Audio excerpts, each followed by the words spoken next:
ให้เพิ่นเนาะสบายดีหรอสบายดีบ่าวโดย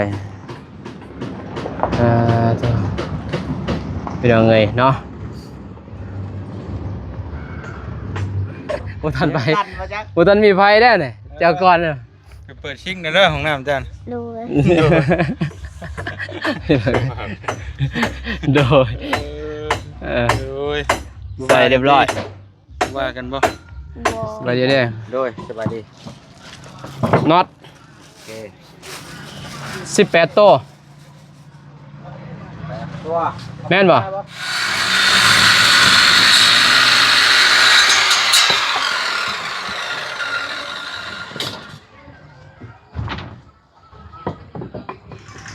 เนี่ยเนาะ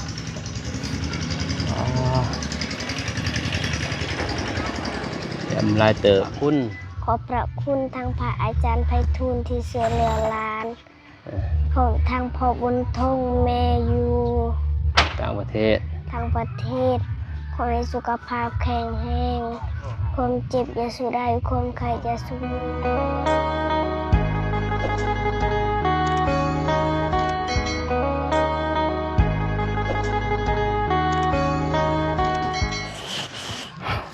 เป็นยังไงโธ่เห็นอยู่บ่กราบทักทายสบายดีสวัสดีเด้อพ่อแม่พี่น้องเมื่อสุขสุคนไปเนาะกันยินดีต้อนรับเข้าสู่2บ่นงพี่น้องเนาะ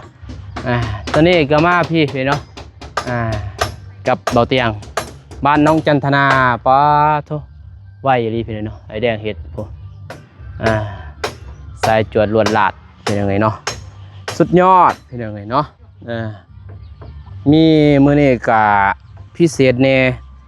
น้องจันทนาเพิ่นจับกองให้พี่เนาะสบายดีหรอสบายดีบ่าวโดย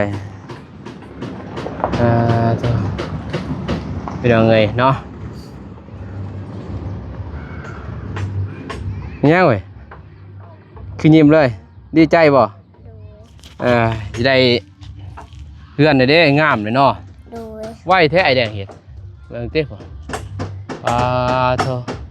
บ้านนี้เราเห็ดบ่โบเราไปใส่บ้านเมื่อบ้านเลยจันทนาดิเห็ดยังบ้านอยู่เพื่อนปากพรก็สิแล้วอยู่เด้อห้องน้ำแล้วหรือเปล่าแล้วโอ้สร้างเพิ่นไปใส่สร้างเป็นบริมาบ่มื้อนี้โบเพิ่นพักเลยแล้วว่านี่บ่โดยไว้เนาะเราเฮ็ดระโบกเรียบร้อยหมดเป็นจังไงเนาะ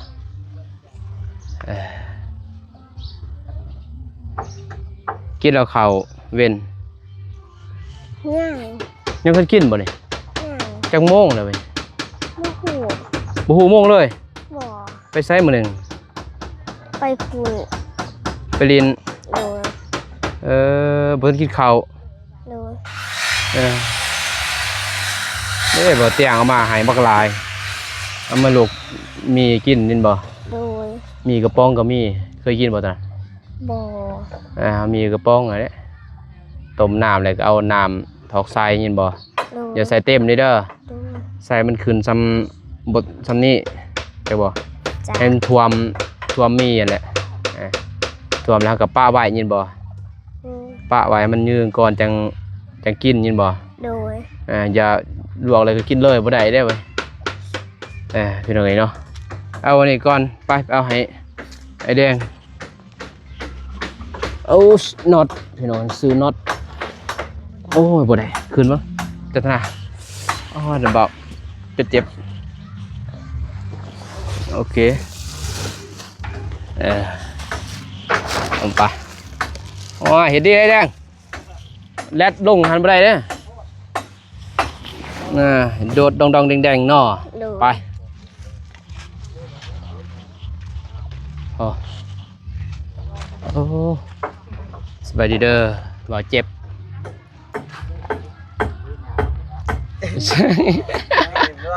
ยังยิ้มเลยอยู่โดยสบายดีฮะ คากบ่ทอกไล่รถบ่ เปิดชิงเรียบร้อย บ่ทันไป ตันมาจัก บ่ทันมีไฟได้เนี่ยเจ้าก่อนน่ะ ไปเปิดชิงเด้อของน้ำอาจารย์ ดูเลย โดยโอ้ย ใส่เรียบร้อย ว่ากันบ่ บอ เออเรียบร้อยเพียเนาะห้องน้ำกันคากอย่างนั้นเราเห็นเนียนดี ตักอยู่โอเค มีแต่สิจ่ายคุ้มค่าเลยหาละถ่ายละเอียดได้บ่ถ่ายกันยังโอ้คัก เรื่องอยู่ ทีซอยมากก็ถือว่าตัวนี้แหละสุดๆแหละ เอาบ่เส้นแสดงว่าแฟนมามุ้ยเข้ามา มีอยู่แต่บ่คักปานนี้นะเราเฮ็ดส่วนนั้นก็เฮ็ดคักอยู่แต่ว่าบ่ทอเพิ่นแน่ละเอียดนี่ล่ะจุด2ทิศเด้การนั้นก็3มื้อเอา4มื้อแล้ว ก็ กับ2ทิศ มันช่ากันละเอียดความละเอียดมันก็ต่างกันเนาะเพราะว่า ก็เรื่องคักก็คักกันผ่านมามันบ่คักเนี่ยคักแต่ว่า ตัวนี้มันก็คักหลายอย่างเด้ฟ้าเนาะใหม่ยังเลย นี่ เรือนห้องน้ำห้องนู่นเป็นย่างเด้ปกติแล้วจังเป็นซะแล้วที่เขาเด้อเดี๋ยวไปให้แดงก่อนเอาน็อตให้เพิ่นเพิ่นซื้อน็อตมาโดยสวยไปค่อยๆได้ไหมโอ้ตะเลนอยู่เนาะโอ้ยเดี๋ยวเห็ดกระโหดอะไรเนาะสบายดีได้เด้อโดยโอ้ยไหวดีเนาะสบายดีเด้อ โดยสบายดี น็อต โอเค 18 ตัว ตัว แม่นบ่ตามจะว่าได้18 ตัวกับ18 ตัวแล้ว ได้เรื่องนี้เจ็ดเท่าเอ็ด ฮะ21นี่ยืนรถนี่ บ่มีดอกเจ้าก็ตอกไว้ตอกไว้มื้ออื่น นี่กับปะอันนั้นก่อนทุกปะก่อน ตอกไว้มื้ออื่นเจ้าหันบัดน่ะ ไปเดี๋ยวก่อนใส่นี่ก่อนจะน้อยบัดอันนั้นแอม ยากเด้เจ้าใส่นี่ก่อนเด้ไปหาใส่ก่อนมันแอมมันลืมเด้เฮ็ดคือเยือนน้องก็เลยจนงัดออกแล้วมาใส่ใหม่เนาะมันยังลืมนะพอเวลาจะแอมจะยังลืมจะถนัดนอนเบิ่งได้เบิ่งได้สินอน เบื้องผุน เบิ่งนั่น เลย บ่ยันพี่บ่ บอ พี่บ่แดงน็อต18ได้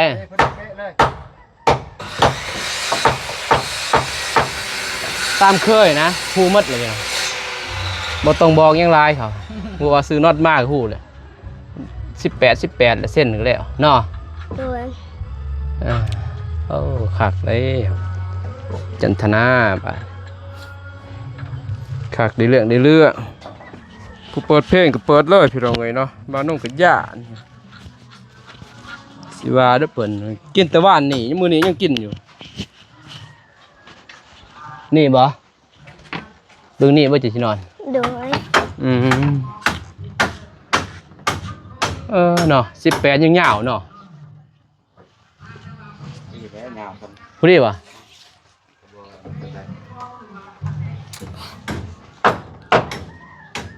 หั่นแหนนสำเร็จสำนึงอ่ะนะ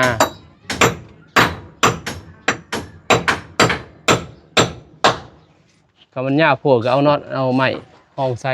ผู้ดีบ่ผู้ดีเนาะเวียนมาเปิดใส่หนึ่ง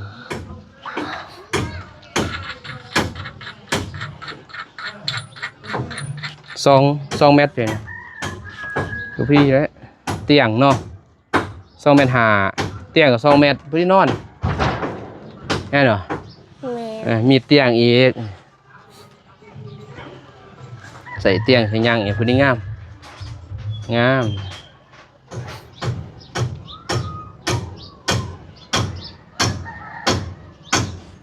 อันจันทนานอน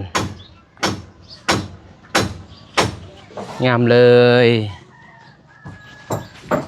อันนี้ก็บนนั่งเป็นยังไงเนาะไม่นั่งบนนี้นะ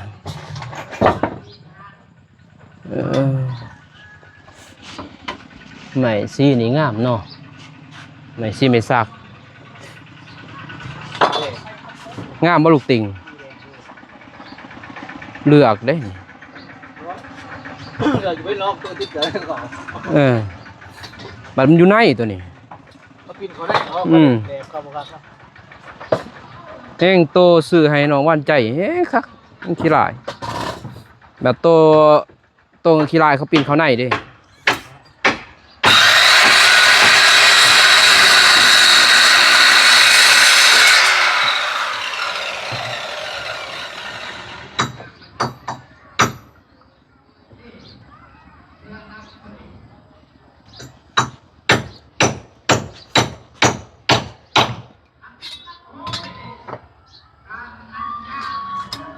จริง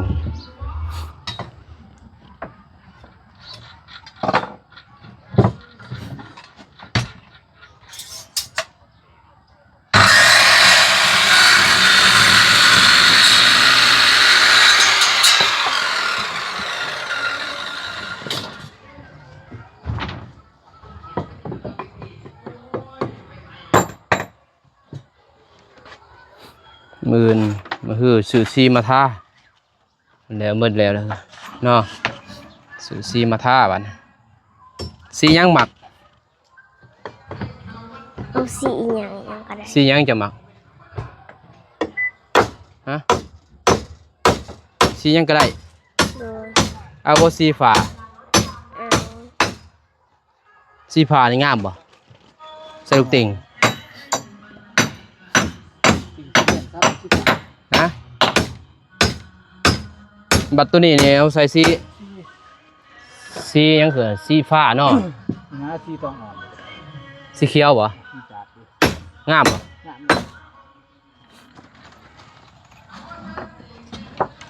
ชัดสีแดง บัตรตัวนี้เด้ซีตัวนี้ใส่ซีสแลกนี่บ่งาม รอบสีแดง มันเป็นสีแดงคือเก่าเนาะหรือว่าเอาซีนั่นบ่มาใส่ซีฟ้าบ่ตัวนี้แล้วก็ในบ้านนั่นใส่สีแดงเงยยังเนาะงามบ่จ้ะวะ บ้าน อัน ตัวนี้ นี้เป็นสีฟ้านะตัวนี้อันนั้นบ้านนั่นสีแดง ตามใจมักดอกมักสีไทยก็ใส่สีนั่น บ่มันงามบ่จะเบิ่ง ตามเบิ้งไอ้มันสีแดงครับ แต่ว่าจะใส่สีแลกนั่นก็ซ้ำบ่ใส่มันเป็นสีใหม่ ออกใหม่คือเก่า บ่คือเก่าหลอดเบิด ออกหลอกให้ขี้ไหล แต่สีตัวนั้นอันนี้ เห็นเพื่อนน้องสลีน้องนั่นใส่น้องก็เลยโอ้ขี้หลายเลยใส่5สีมาใส่จะงามเนาะ ดู อันนี้เป็นสีแดงแล้วนี่เพื่อน บ่งามชุดเขาผลิตแล้ว เพื่อนนี่สีนี้พี่น้องเนาะ เอาเงินเขาเฮ็ดบ่งามเขาผลิต แต่ว่ามัน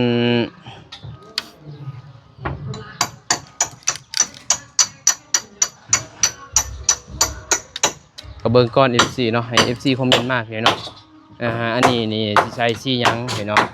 แล้วก็บ้านสิใช้สีหยังเห็นเนาะแล้วก็ถ้าว่า FC คอมเมนต์มาว่าสีได้งามเนาะสิใส่เนาะเพราะว่างบน้องเพิ่นนี่คือได้งามเนาะบ่มีผู้ที่ซื้อสีมาท่าได้นะแม่นบ่ แม่น ซื้อสีมาท่าให้น้องเพิ่นแต่ว่ามันจะงามนะพี่เนาะแต่ว่าบ่าวน้องว่าสิซื้อสีฟ้านะแต่ว่า FC ว่าจังไดเนาะสีผาหรือสีทะเลนะพี่น้อยสีมาท่านี่สีฟ้าหรือสีน้ สีน้ำมาแล้วสีผาสีทะเลเขินสีฟ้าเขิน มาใส่นี้ทาขอบนี้แล้วบัดนี้บ้านให้ใส่สีแดงพี่เนาะมันจะงามเด้หรือว่าสีขาวบ่เรือใส่สีขาวบ่เพิ่นเนาะตัวนี้สีขาวบ่แล้วก็บ้านหันสีฟ้าให้ FC คอมเมนต์มาด้วยพี่น้องเด้อเพอบ้านประตูนี้พอนุ่งสีทาสีให้น้องเพิ่นนะพองบน้องเพิ่นพอดีเรือนะเรือจากซื้อนั่นซื้อนี่แล้วก็สิซื้อสีมาทาพี่เนาะถ้าว่า FC ว่าใส่คือนั่นสีเก่านี่แหละอันทาสีเก่าบ่นุ่งเกิดสิบ่ทาพี่เนาะถ้ามีสีสแลกมาใส่ก็แล้วก็กันนั่นซื้อกันน้ำ กันว่ากันโดซื้อๆไปเนาะแล้วก็สิเรือจากนั้นบ่ต้องไปมอบให้น้องเพิ่นเพราะว่าเงินก็ยังอยู่4ล้านปลายนี่เนาะตอนนี้ซื้อตอนเสาร์ก็ไปซื้อน็อตอีกหมด300,000เนาะแล้วก็ซื้อลิกตะปูอีก160,000ก็ถืออยู่400,000ปลาย460,000เนาะ2,700,000ก็ยังเหลืออยู่4ล้านปลายนี่เนาะตอนนี้เงินน้องเพิ่น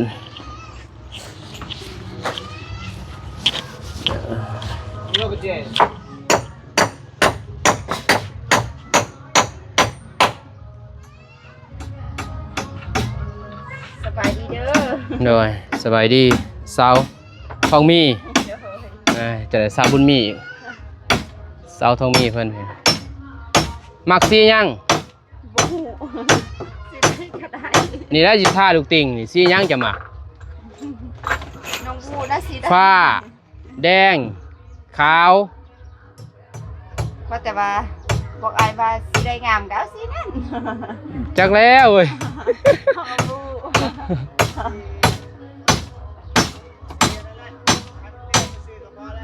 สีแสลกบ่แสลกกับซัมโบท่าเลย ก็ชื่อสิดีพ้นบ่ถือเนาะ บ่พ้นบ่ถึกแต่ว่าเอาอยากให้มันบ้านอะไรอย่างเลยแต่อยากซื้อให้น้องนะมันอยากมันได้มันงามมันนะคืออันเดิมสีหยังสีแสลกเนาะ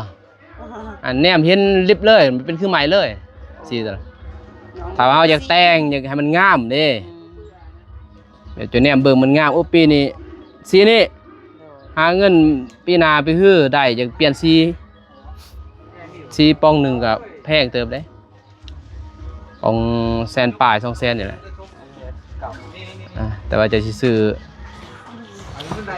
จะมักสีหยังนะแต่ว่าตัวนี้ใส่สีแดงโอเคเนาะเสานี่สิซื้อสีแดงมาให้เด้อ ก็ยังสิได้ เสา หั่นอีก ทาสี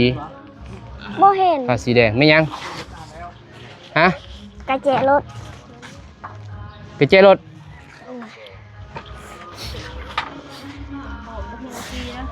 แล้วก็ถ้าตัวซื้อมาสีหยังสแลกบ่ สิตัวใดสิตัวอยู่ในหัน สีทับหม้อ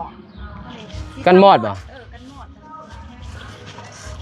กันมอดตั้งกันบนได้บัดนี่แอบหมดเลย เล่นลูก กระเจพายอีกนี่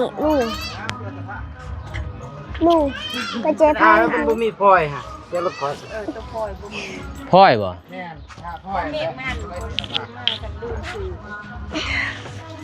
โอ้ยไอ้ก็บ่บอก มีเด้เบาบ่มีโทรบอก โอ้ยข้อยก็ลืมแล้ว มันบึดเวียกเนาะ โดย มีแต่มืออื่น คิดว่าซีตัวนี้แล้วใส่อันนี้บ่จังทาบ่คิดอันนั้น บ่ น้องบ่ฮู้ มันกันมอดกะมันบ่มีแล้วมีแต่เซาซื้อเซากะ มีแต่เศร้านี่แหละ มันมัดขนาดมันก็เท่าเองนะ แต่ว่าเซามันกะหมดแล้วหมอกเรากบ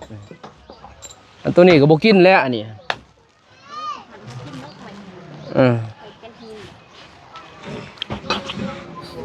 มันก็บ่มีหมอกนะไอ้แดงเลย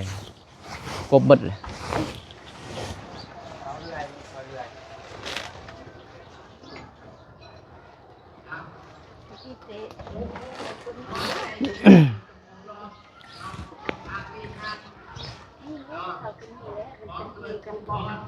มันกินบ่ตอนนั้น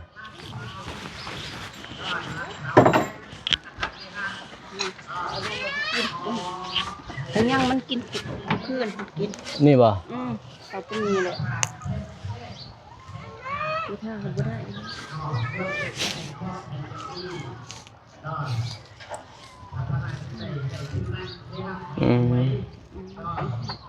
เด้บ่แม่นบ่มันนี่ แม่น หึ แม่น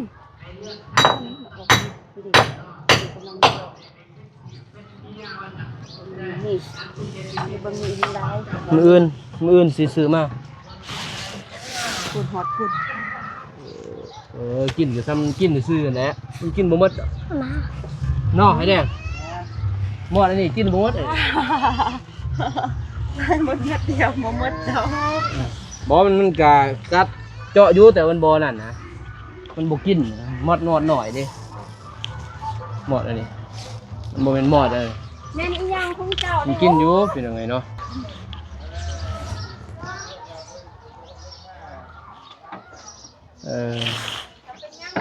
กากอีแล้ว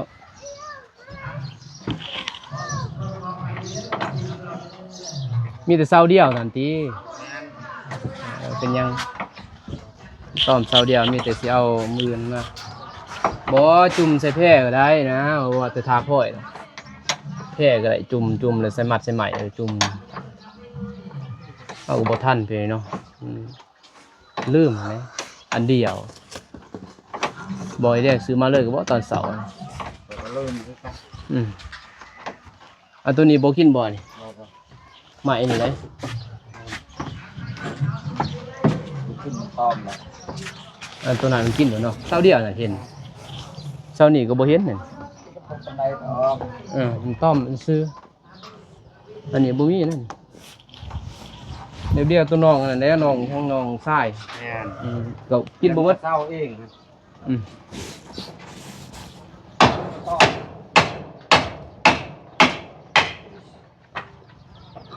กินหน่อยนึงเลยซื้อยันยับลูกปู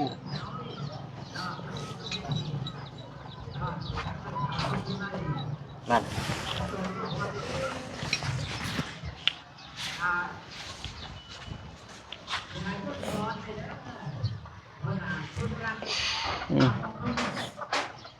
กิน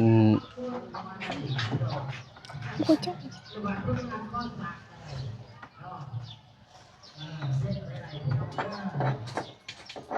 มื้อนี้บ่ฮ้อนเนาะ อันนู้ บ่ฮ้อนบ่เลย กู มื้อนี้ ใจ ฮะ มาทำเพื่อนว่ามันแซ่บบ่ บ่เคยกินบ่ บ่ ก็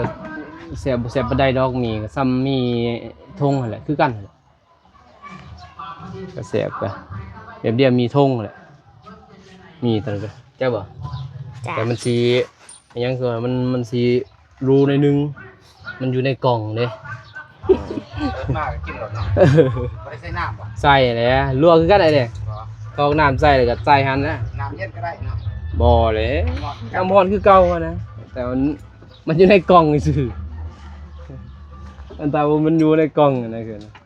รสชาติก็แบบเดียวแหละแต่ว่ามันอิหยังคือว่าเฮาถือพกพาสะดวกกันนะเป็นกล่องนี่ซื่อเอกลายเติบเด้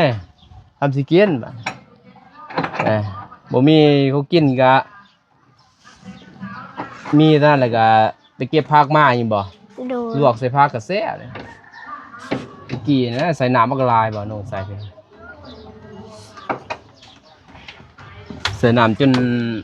เต็มตอนมี 2-3 ตอนทงหนึ่งบ่เห็นฮอดมี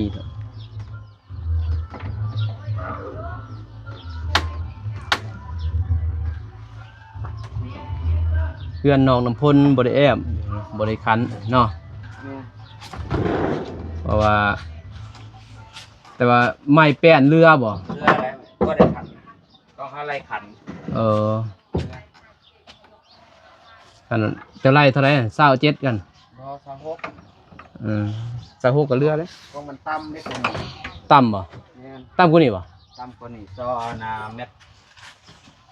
มันยังเรืออยู่2 เมตรสำนัก บ่ เป็น2 เมตร 4 2 เมตร 3 ถือว่าเรือร้ายเนาะเดือนวันนี่นับคือหาตับ4-5 ตับมาแอมห้องก็ได้เด้ ท่านแอมห้องหันคุรี คุยเลยเนาะ เนี่ย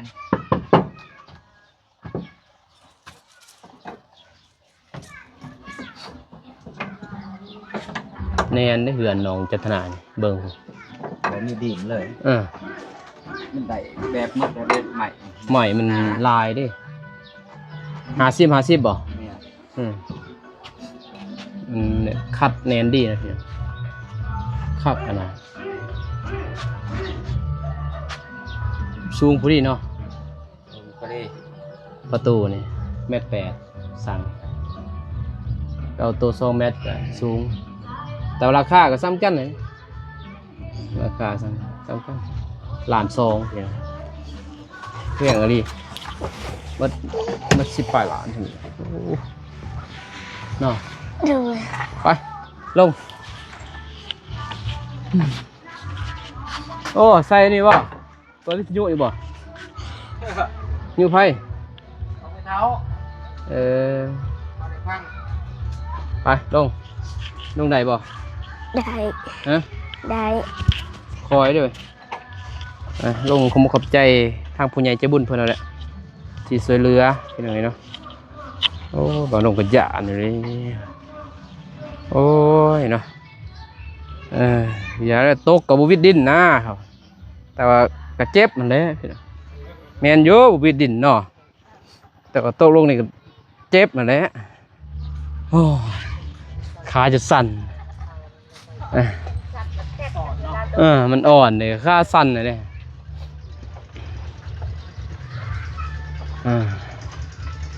เรียบร้อยเบอร์นี้ก็งามมาเบิ่งท่านี่โอ้งามอย่างนี้เนาะ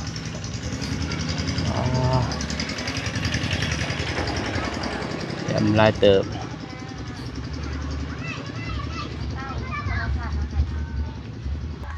เป็นยังไงเนาะให้ทางน้องจันทนาเพิ่นนั่งขอบใจอ้าวนั่งอย่างนี้ผมขอบใจทางพระอาจารย์เพิ่นเด้อพระอาจารย์ไพฑูรย์แล้วก็ พอเป็นทุ่ง พร้อมทงแล้วก็แม่อยู่ต่างประเทศเด้อที่ช่วยเหลือแล้วก็ที่สำคัญก็คือทางบ่อเตียงเพิ่นจังได้เห็นบ่เพิ่นบ่มาลงมาก็บ่ได้เด้แต่ทีมงานบ่นุ่งนี่ก็ได้บ่ก็ยากๆไปเนาะบ่นุ่งก็มือ FC หลายไปเนาะผู้ใหญ่ฮู้จักบ่หลายบ่นุ่งไปเนาะที่บ่เตียงเพิ่นหลายจังซั่นและมีแต่ให้ทางน้องจันทนาผมขอบใจขอบคุณทางพระอาจารย์เพิ่นเด้อแล้วก็โทนทงเด้อเด้อเอานบลูก ขอขอบใจทางผู้ใหญ่ใจบุญ ขอบคุณเหรอเบิ่งขอบพระคุณ ขอบพระคุณทางพระอาจารย์ไพฑูรย์ที่ช่วยเหลือหลานของทางพ่อบุญทงแม่อยู่ ต่างประเทศ ทางประเทศขอให้สุขภาพแข็งแรงความเจ็บอย่าสู้ได้ความไข้อย่าสู้มีปรารถนาสิ่งใดขอให้ตามสิ่งปรารถนาไปใส่มาใส่ขอให้ปลอดภัยสาธุ เลยดีใจป่ะ ดีใจ ห้องน้ำได้เด้อ ดู นั่นเพื่อนนี่ก็ไก่สิสำเร็จแล้วยินบ่ ดู ถือว่างบเพียงพอแล้วเด้อ ดู มีแต่ทาทั้งนั่นแหละทั้งลุงแดงเจ้าเฮ็ดยินบ่ ดู แล้วเรียบร้อยก็มีแต่มือได้คืนกะมือได้มือสั้นวันดีแล้วก็คืนเด้อ ดู สิได้อยู่เฮือนบัดนี้งูก็สิบ่ได้ไตมีงอดก็สิบ่ได้ไตหัวแล้วบัดแม่นบ่ แม่ หันบ่นอนเฮือนเก่าหันบ่จักงูจักงอดแม่นบ่ ดูจักอยู่ใส่ต่อลานเห็นลานสิไปจักสิไปใส่นะจักอยู่หันไผลานบ่ฮู้ต่อลานสิเมื่อบัดลานเห็นมางดลานย่าน ย่านบ่ ดู ย่านบ่ ดู อยู่เฮือนนี่เห็นบ่ โบ บ่เห็นบ่ ไม่ใส่ อยู่เฮือนบ่เห็นบ่ เฮือนเก้านี่ โดย เห็น เห็นบ่ ดู มันอยู่บนได้บนบ่อนบ่ โบแมน บ่เฮ็ดกินหั่น ดู ไม่งอดบ่ ดู งูเด้ กับโบเห็นปันได มีแต่ไม่งอดบ่ ดู มีงอดขี้เข็บแม่นบ่ ดู ขี้เข็บหรือไม่งอด มือด มันเป็นอะไรเป็นคือกระปูบ่ ดู อันตรายเด้กบเป็นยังไงเนาะ ตอนพวกรันไปเนื่องกะคือเข็บกัดลาน กัดอยู่ใส่ นี่อีตีนตัวนี้ ใส่เกลือบ่ ไม่ได้ใส่ เห็นแล้วจะมักปะตีนยินบ่บ่ปะเด้อใส่เกลือยินบ่ ลานตอนนั้นรันบ่มีเกลือ บ่มีเกลือ ดู มา ตอนนี้มีแล้วใส่เด้อ โดย อย่าลิกตะปอกตะปูและมันก็นี่แหละอนามัยเด้อ โดย เก็บลิกตะปอกตะปูแล้วเว้ยยันน้องเหยียบนั่นแหละจังสั่นเด้อ โดย โดยสบายดีลูก สบายดี เป็นยังไงเนาะวันน้องก็สิจบคลิปเพียงก่อนก่อนไปเลยเนาะเลือดไฟแดงก็ประมาณอยู่5 มื้อนี่แหละแล้วนี่เนาะ2 คน2เสียเพิ่นสายจวดนี่เนาะวันนี้ก็ไปฟ้อนไปโจะในงานเบาตูนมื้อนี้ก็มาเฮ็ดนี่เนาะ2เสียลุยขนาดเป็นยังไงเนาะโอเคเพี่นเนาะคลิปนี้บ้านน้องกาสิจบคลิปเพียงก่อนพ่อแม่เป็นยังไงเนาะก่อนอื่นวัดบ้านน้องกาขอบพระคุณเนาะทางพระอาจารย์ไปทูลเพิ่นเนาะทางพระอาจารย์ไปทูลที่เกินว่า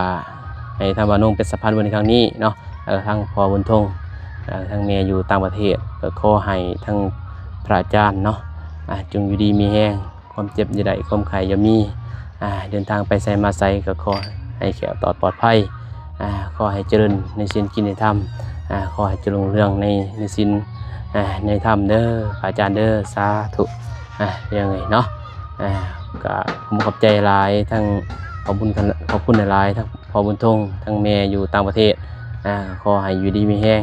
ความเจ็บอย่าได้ความไข้อย่าสิมีคอยหังให้มีคอยหลับให้รวยนอนได้เงินหมื่นตื้อได้เงินแสนแม่นเมื่อมาได้แก้วมีสดทนหายจะได้ไม่เบียดเบียนเสนียดจะได้มาไก่เด้อทั้งแม่ทั้งพ่อด้วยพร้อมครอบครัวสาธุเป็นยังไงเนาะโอเคคลิปนี้มาต้องการที่จบคลิปเป็นก่อนพบกันใหม่คลิปหน้าเด้อเพียงเด้อคลิปนี้ขอกล่าวคำว่า